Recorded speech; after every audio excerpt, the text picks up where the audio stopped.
Good evening. My name is Robert Gifford, and I am the host of the Bobby Talks 3 Dots podcast. Tonight, I'm lucky enough to be hosting a different show. That show is CryptoNow. I'm sitting here with the Crypto Ventures owners, Ashley Hutchinson, Joe Mataj. How you guys doing? Man, doing tremendous. What do you guys think of your setup? This is your podcast now. Man, this looks great. Sweet. We got together a couple months ago for my show, Bobby Talks ... and you guys introduced me to the world of Bitcoin and cryptocurrency and everything that comes with it.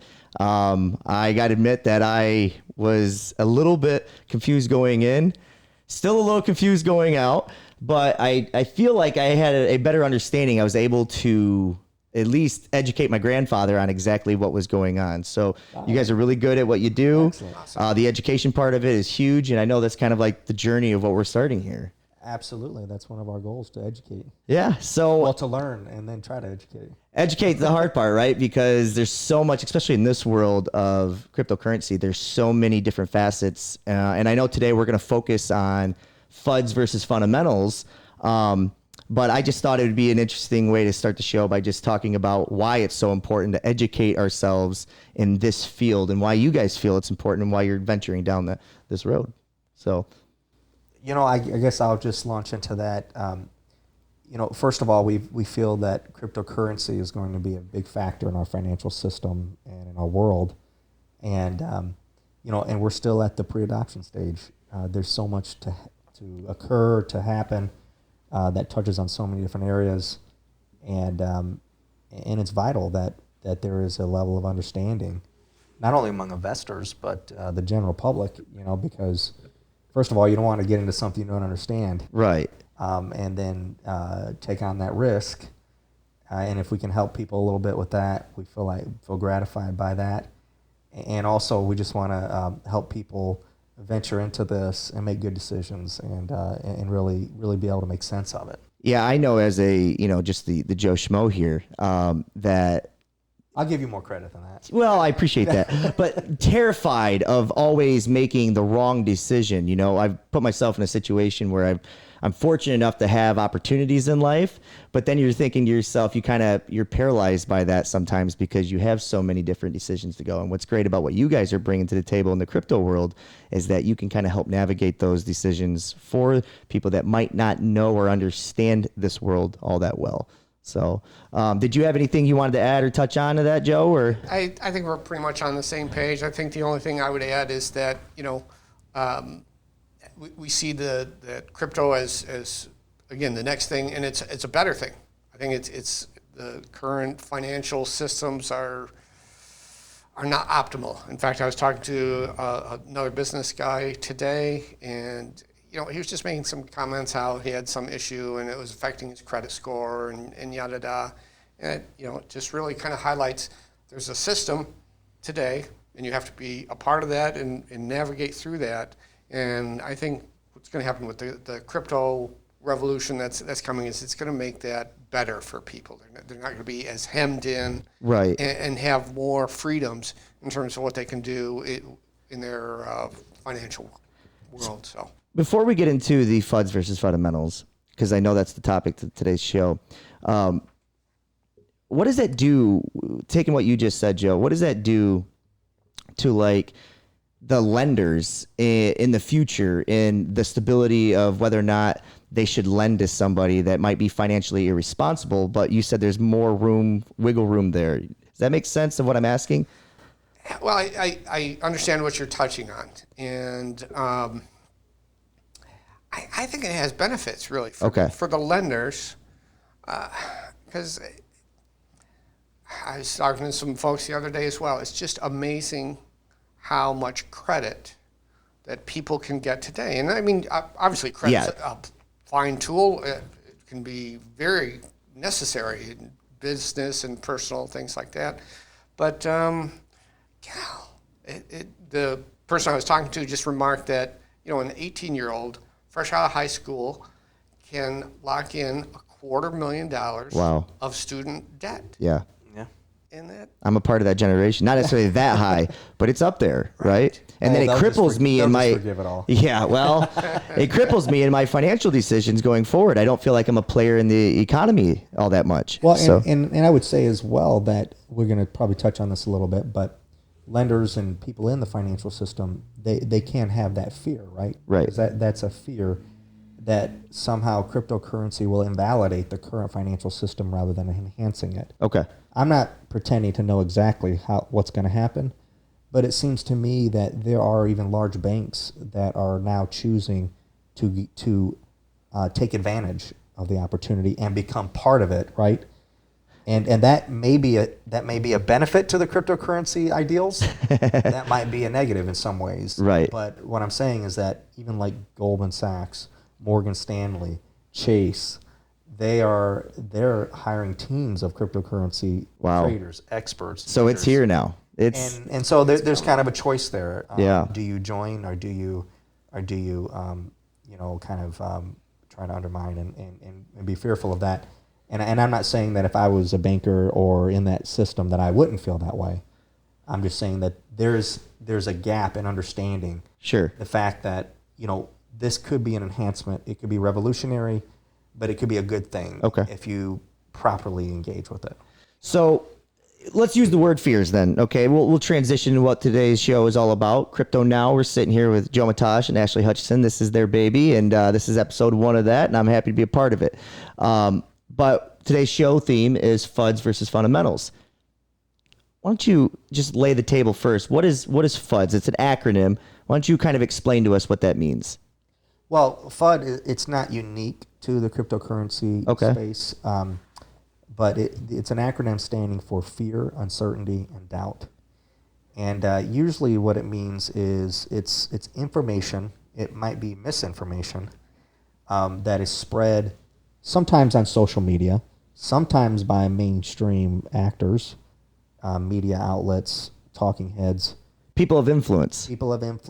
Or just the general public, out there, like I said, on social media, that would tend to undermine, the cryptocurrency space.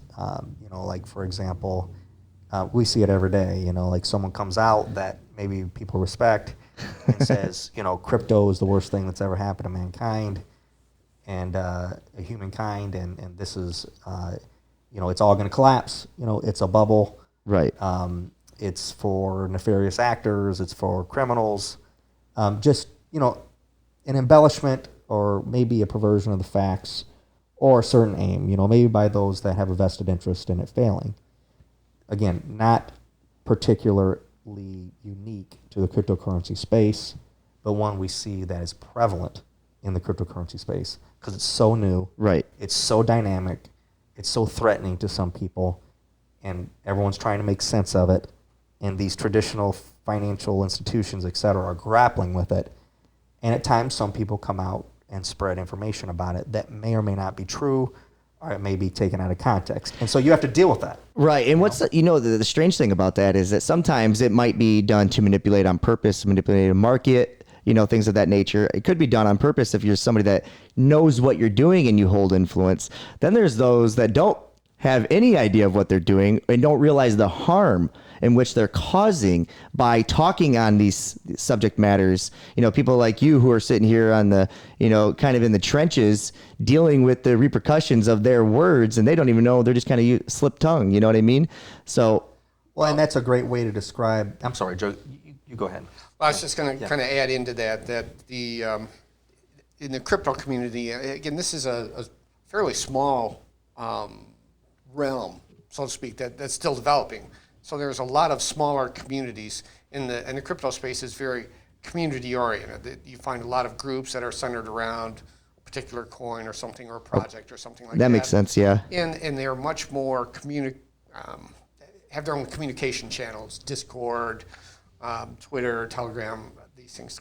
And so it doesn't take a whole lot along the same vein that you were just mentioning in a relatively smaller group for somebody to just kind of start talking the wrong way and send some shockwaves through the community. It's the ripple effect. And then that affects the market.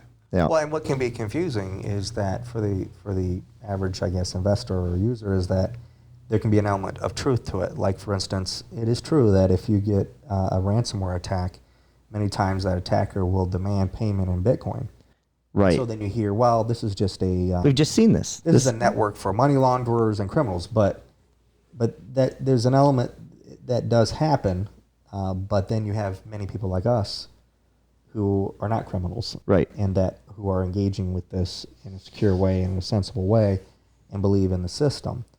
And so when we're confronted with FUD, fear, uncertainty, and doubt, with the news, the headlines, the social media movements, etc., we have to evaluate that like anyone would, and we have to say, okay, well, let's take a step back. Okay, that's the FUD, but what are the fundamental aspects of this and indicators that let us know what is really happening Right. under the hood? And that's what we mean by fundamentals. So how frustrating is it though to be in the trenches and to have to constantly combat, like you feel like you're trying to get momentum in your job or in this new venture, and then you gotta combat all of this influence that's out there taking place. Is that frustrating for you guys? Is it part of it? You just know it's part of it, so you can kind of power through. I mean, how frustrating is it for you guys?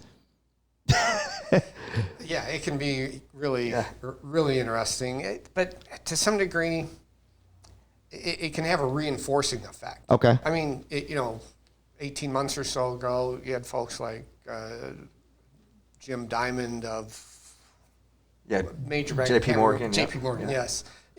Is slamming Bitcoin and yada yada, and that's kind of tough to take. Yeah. But by the same token, sometimes you kind of realize He's hiring a whole staff to get involved with it. Yeah. He certainly now changed change his tune mind. there. Yeah. But for me at least, I can look at that and I can just kind of factor into the fact that look, they're resisting what they don't know, Right. And they don't understand the potential yet. Yes.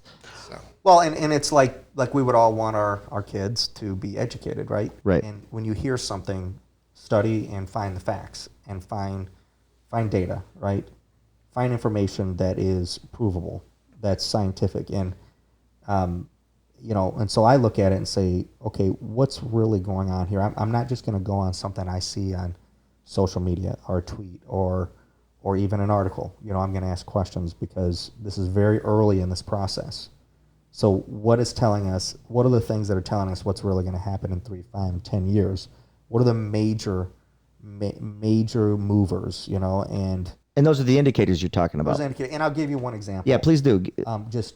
I do want to mention kind of what we mean by fundamentals, but a couple months ago, there was a major shaker in the crypto market when China cracked down on miners, right? Yep. They basically shut down mining in China and Bitcoin mining, and China has always had a large share of the Bitcoin mining hash power, okay? At the onset, it's like, wow, that's a huge blow. Right. But the more that I studied it and we studied it, that might actually be a good thing. Opened up opportunity for crypto. Because the other complaint was that cryptocurrency is not energy efficient, right? And with all due respect, I don't think China is focusing on energy efficiency when it comes to Bitcoin mining. And so in a way, it's a pivot. It solves two problems. It kind of decentralizes the Bitcoin hash power around the world, and it's not as concentrated in one place. Sure. That has an authoritarian regime in place that can do that can shut it down, right? So now it's going to be distributed more. And where's it going to be distributed to? Because of the pressure about environmental impact, it's going to be more distributed in places that are going to be more environmentally friendly and conscious. And so those are the kind of things that we look at, like instead of a late night Elon Musk tweet, what's really happening? Like for instance, how many users are there on the network? The price might go down 10% of Bitcoin, but if the users on the network just went up 10%, and the projects and the use of it, right, and the applications on the network are going up, well, then all of a sudden you start looking at, okay, price will follow application. Right. Price will follow engagement. If more and more people are getting engaged, how can it not grow? You know? Right. And so we could probably talk all night about all those different examples, but that's kind of that's the whole concept. Yeah, and those indicators were a big part of what you were talking about when you sent me that email. But before we transition there, I'd like to stay on fundamentals if we can. Is it basically just looking at the data and those indicators of the kind of the greater overall scheme to try to help overcome some of these fears, uncertainties, and doubts, some of the FUDs that you were referring to? Like, what exactly is it we're looking for when we talk about the fundamentals? What are we trying to overcome? Well, and I'll defer to Joe on this as well, but to me, it's something beyond just what's happening today and this week. And there's two areas, I think. To me, one of them is on-chain metrics. Okay. Because of how this software has been created, you can actually pull data off of these networks and figure out exactly what's happening as far as the level of crypto that's held, who's selling, who's accumulating, who's investing more. You can't know my name, Right. but you can see my address. But I can look know in what's your happening. wallet. You Correct. can see my wallet, but Yeah. you don't know it's me, but I can see it. So you can pull this data. You can get data that shows how many transactions are happening on the network, where they're happening, how much they're happening, where it's concentrated. And for example, in this recent correction we've seen in the crypto markets, one of the on-chain metrics shows that the larger holders are actually accumulating. There are many retail traders that are getting that fled, but the larger holders actually bought more as there was a correction. Why? Interesting. Because they're the most knowledgeable and they know what's going on. So that's the first thing, on-chain metrics. The other thing is what's happening in the real world, okay? So if I see crypto correct by 10, 20%, I mean, as a human being, that's really that'd turn your stomach upside down, right? Because you're seeing money. Yeah. Something happened to money. But at the same time, every day I'm reading articles about how, this investment bank is investing X amount of money in this blockchain company, right? They're investing in that. Recently there was a report that 590 banks representing 30 million consumers are going to integrate crypto payments and transactions into their mobile banking apps, okay? PayPal just increased the level of transactions you can do with crypto to $100,000 a week, where it was before it was $20,000 Wow. a week. You're just seeing these projects that people are investing in, major investment, not just from, fringe crypto people, but mainstream people. So we're seeing the engagement on the uptick, right? Not just by the average Joe, but by the big banks and by these businesses, and not just in the United States, but it's a global thing that we were referring to as well, right?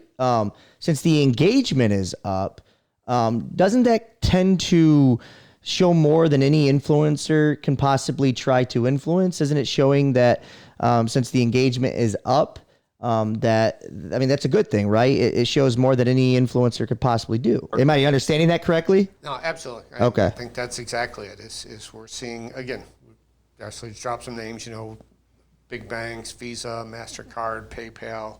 When you see those folks putting in real resources, significant resources to handle crypto transactions, they're serious about it, and they recognize the potential that it has. What is the benefit of checking in on those transactions by these big businesses? What is it they get from that? Why do they want to look inside the transaction, so to speak? What is it that they receive from looking at and kind of doing a deeper dive into that? It's almost like market research. Okay. Let's say that I'm a traditional bank, right? I'm interested in number one, responding to the needs of my clientele, right? My investors, my private wealth clients, my banking customers, etc. And they're asking about it, right? Goldman Sachs and Morgan Stanley, they're responding to this because they're hearing this from their clients. That what about crypto? Like, if I don't have exposure to that in my portfolio, then am I missing something? So they have to evaluate that, and they've evaluated that and determined that it's worth investing big dollars and resources in developing whole departments around trading crypto, investing in crypto companies, companies that are specifically invested in blockchain technology and all kinds of different applications. And yes, transactions are up. I read that crypto transactions are up 70%. Oh, wow. This year. We're talking about the common person who has PayPal or Robinhood or Coinbase or some other app. And that even, like, I'll just cite the millennial generation, many of them have a large portion of their portfolio now in crypto. I'm not recommending that. That's interesting. But I'm you're just supposed saying, to, you're not supposed to do that, right? But that's the stuff that we look at, like if you go through a week where you see fluctuations in a market that is going to be volatile because it's so early, right, that it's going to happen, and then you have to rely on something, and I guess I'd like to rely on data. Yeah. Well, and so another spin on that is, again, that visibility into what's actually happening right within the currency itself. I mean, today, if you wanted to know where are dollars being spent, or are what are some of the statistics for the money supply, all those kind of things. I mean, you can go to the Federal Reserve's website and get data that they've get information. That's few weeks old, a month old, or something like this, and you're certainly reliant on the Federal Reserve to provide all the information. Honestly, in the way that they decide to present it to you. Right. Cryptocurrencies allow you an individual, to look straight into the cryptocurrency itself. You don't have to go to anybody else, and you can see these transactions and pull those statistics yourself. You don't have to rely on Bitcoin or Ethereum or some company to get that. And you can look right into those things. And that builds trust and stability, like you were mentioning on the time you guys sat down with me, right? Is that it's a more stable structure because of those things. Yeah, absolutely. There's full transparency in terms of what level of transactions are happening with this particular currency. I'm not sure we're prepared to handle all that transparency, gentlemen. It's a lot of transparency. Yeah. Well, that's good though, right? I mean, that's good though, right? I mean, that's kind of what you aim for.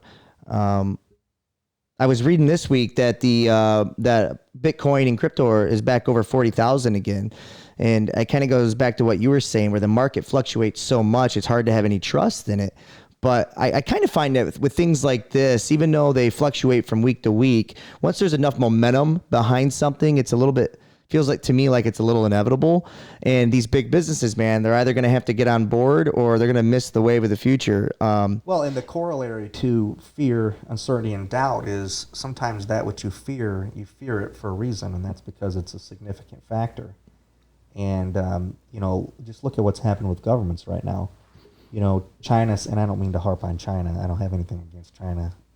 But I do see crypto as a liberating, freedom kind of promoting dynamic. Yeah. And so when I see China cracking down on mining, and not only that, but they're banning crypto in many ways. Well, not banning crypto, they're banning Bitcoin and the crypto they can't control. Right. Competing, which is what they do with everything. But what they're implying, or what they're saying really, is that we're going to build our own cryptocurrency, our central bank digital currency. There's validity in this. There's huge economic benefit in it. There's technological benefit in it. But we're going to do this so that we can control it. Okay? Right. I'm not on that side of history. Joe's not on that side of history, I know. Kind of goes against the very nature of cryptocurrency. But it shows you that they see it as a huge impact. Yeah. But I can't resist injecting into that.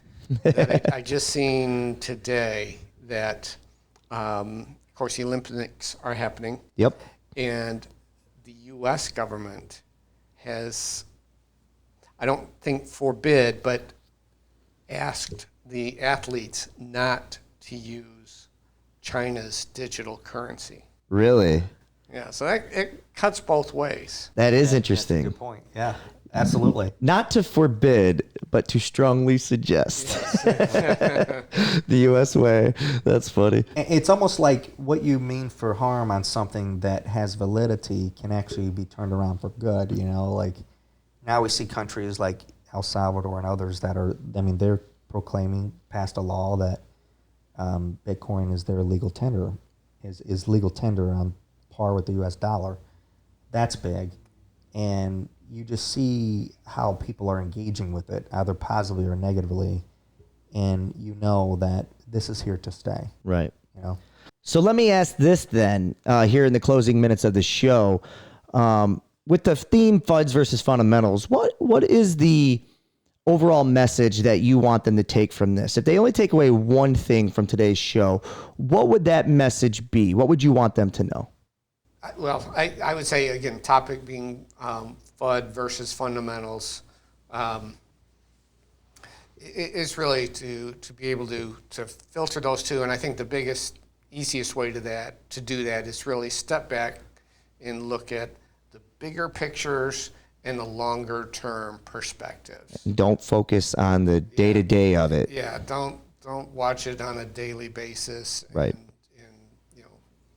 get concerned over a 10% drop in a day. I mean, that's tough. Right. But if you step back, is Bitcoin really going away? If you really feel that, then you need to get out. Yeah, you do need to get out. But right. But yeah, for me myself, I go through those days, and I do have to step back and say, look, yeah, this is rough, but come on, this is not going nowhere. away. Yep. The further we get educated, the more. Yep.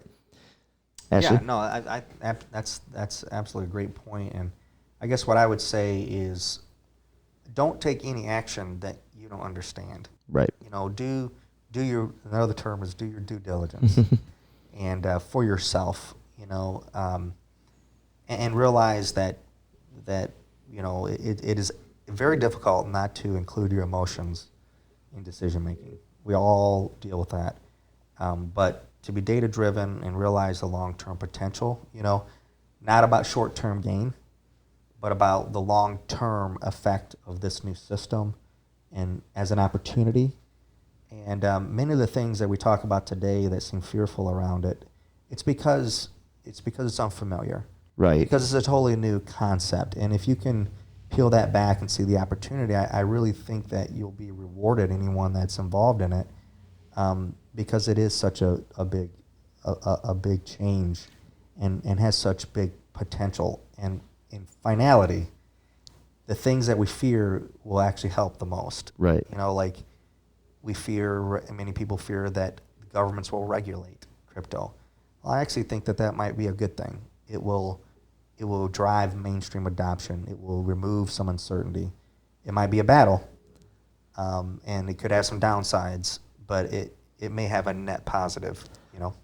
And I think that's a topic for another day, the idea of whether we want the government in this crypto world at all. That could be another episode. I got to say, Joe, Ashley, CryptoNow, episode 1. I just want to say thanks so much for letting me be here, letting me be part of hosting your show. It's a great privilege. It's fantastic. You're a great host, help. and just appreciate the opportunity and you being able to lend all of your resources to this. Well, we'll see how it turns out, guys. CryptoNow, episode 1. It's in the books. I hope you guys enjoy what you see. It's going to be on YouTube just as soon as we get it up. So thank you guys for coming out, listening, and checking the show out. See you in the next episode.